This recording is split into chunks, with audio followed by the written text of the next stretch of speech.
Hello বন্ধুরা, আজ আপনাদের জন্যে জিভে জল আনা একটি রেসিপি নিয়ে চলে এসেছি। এটি হলো চিকেন কোরমা। রান্নাটির জন্য যা যা উপকরণ ও তার পরিমাণ লাগবে তা আমি নিচে ডেসক্রিপশন বক্সের মধ্যে দিয়ে দিয়েছি। ভিডিওটি সম্পূর্ণ দেখবেন, কারণ ভিডিওটির মধ্যে এই রান্না বিষয়ক অনেক ছোট ছোট টিপস দিয়েছি। আর এই ভিডিওটি ভালো লাগলে অবশ্যই আমাকে কমেন্ট করে জানাবেন কেমন লেগেছে। তাহলে আসুন সময় নষ্ট না করে দেখে নিই রান্নাটি কিভাবে করতে হবে। আপনারা দেখছেন আমি এখানে চিকেনটাকে জলের মধ্যে বুড়িয়ে রেখেছি। চিকেনটাকে পরিষ্কার করার জন্য লেবু মাখিয়ে তার মধ্যে জল দিয়ে রেখে দিয়েছিলাম আধ ঘন্টার জন্য। চিকেনের মধ্যে যা ময়লা ছিল সেগুলো সব বের হয়ে গেছে। এবারে আমি এগুলো নিয়ে নিচ্ছি। চিকেনটাকে আমি পরিষ্কার করে নিয়েছি। দেখুন এর মধ্যে যে ময়লা ছিল বা এক্সট্রা ব্লাডগুলো ছিল সেগুলো সব পরিষ্কার হয়ে গেছে। এবার আমি এটাকে ম্যারিনেট করে নেব। ম্যারিনেট করার জন্য আমি এখানে টক দই নিয়েছি।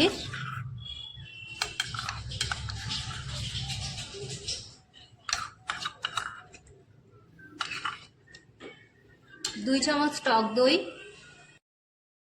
1 চামচ রসুন বাটা, 1 চামচ আদা বাটা। এটা দিয়ে আমি ম্যারিনেট করে নেব। এর মধ্যে আর এক্সট্রা কোনো মশলা দেব না।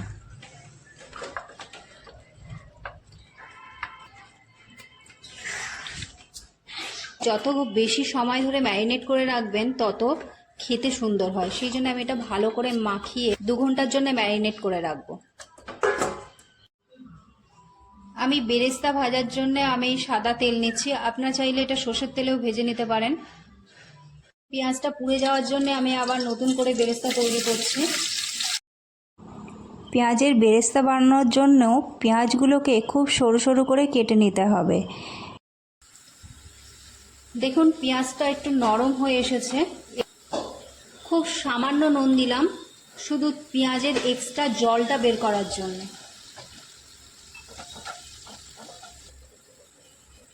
পেঁয়াজের বেরেস্তাটা প্রায় হয়ে এসেছে। কালারটা চেঞ্জ হলেই আমি তুলে নেব। পেঁয়াজের বেরেস্তাটা হয়ে গেছে। এখন ঠিক এই ধরনের কালার হলেই আপনারা নামিয়ে নেবেন। এটা যত ঠান্ডা হবে আস্তে আস্তে কালারটা আরেকটু ডিপ হবে। তেলের মধ্যেই আমি আরেকটু তেল দেব। আপনারা চাইলে এর মধ্যে সর্ষের তেল এবং সাদা তেল মিশিয়ে করতে পারেন, কিন্তু আমি এর মধ্যে সর্ষের তেল দিচ্ছি না। বা আপনারা শুধু ঘিতেও রান্নাটা করতে পারেন। এর মধ্যে ঘি মিশিয়ে দিচ্ছি,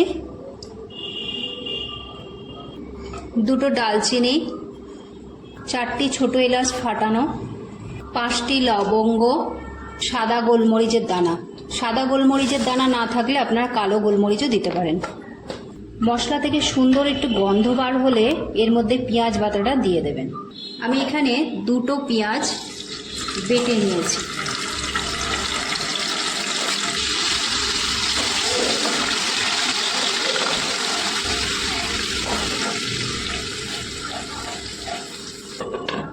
পেঁয়াজের কালারটা একটু চেঞ্জ হয়েছে। এর রসুন বাটা, আদা বাটা দিয়ে দিলাম। হ্যাঁ, তেল ছিটতে হবে, আদা দিয়েছি তো।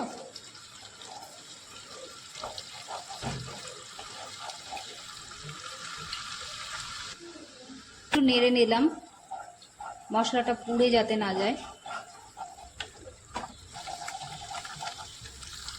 ধনে বাটা, জিরে বাটাটা মিশিয়ে দিলাম। ভালো কষে নেব। এটা এর মধ্যেই আমি 1 চামচ লঙ্কা গুঁড়ো দিয়ে দিলাম।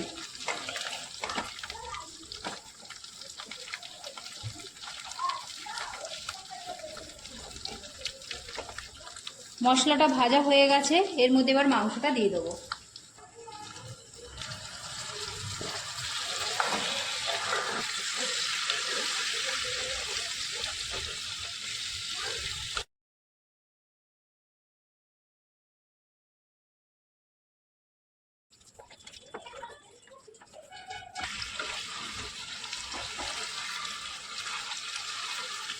রান্নাটা করার সময় খেয়াল রাখবেন যেন মশলাগুলো পুড়ে না যায়।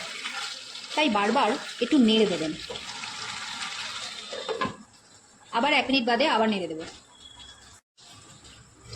আবার একটু নেড়ে দিচ্ছি।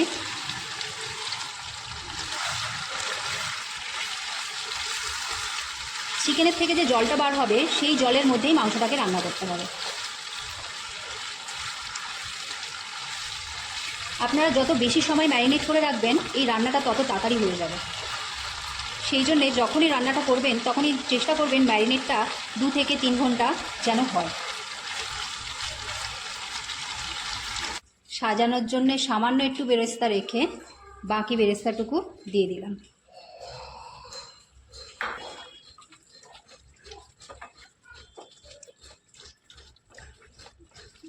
আমি স্বাদ মতো নুন দিয়ে দিচ্ছি। নুন দেওয়ার পরেই চিকেন থেকে কিন্তু জল বার হবে, আর সেই জলের মধ্যেই চিকেনটাকে সেদ্ধ করে নিতে হবে।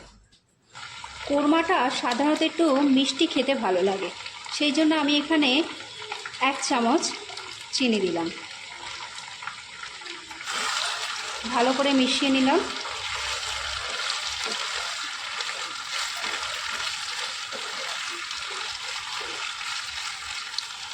দশটি কাজুকে ভিজিয়ে রেখে বেটে নিয়েছিলাম, সেটা ঢেলে দিলাম।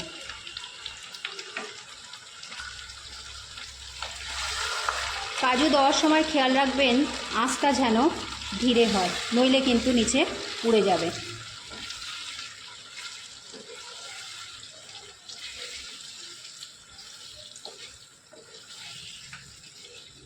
কাজুটা দেওয়ার পর আমি 3 থেকে 4 মিনিট রান্না করে নেব।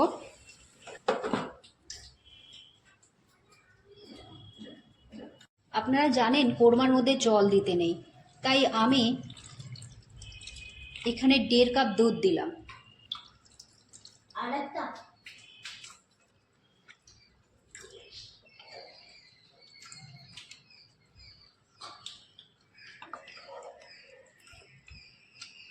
কালারটা চেঞ্জ হয়েছে।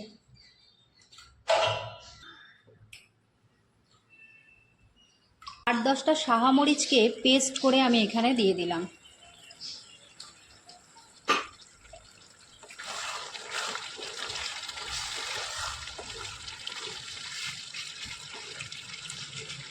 আমার রান্নাটা কিন্তু হয়ে গেছে।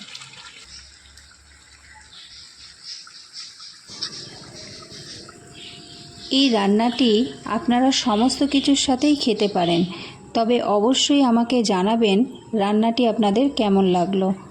ভালো লাগলে অবশ্যই লাইক, শেয়ার এবং সাবস্ক্রাইব করবেন। থ্যাংক ইউ ভিডিওটি দেখার জন্য।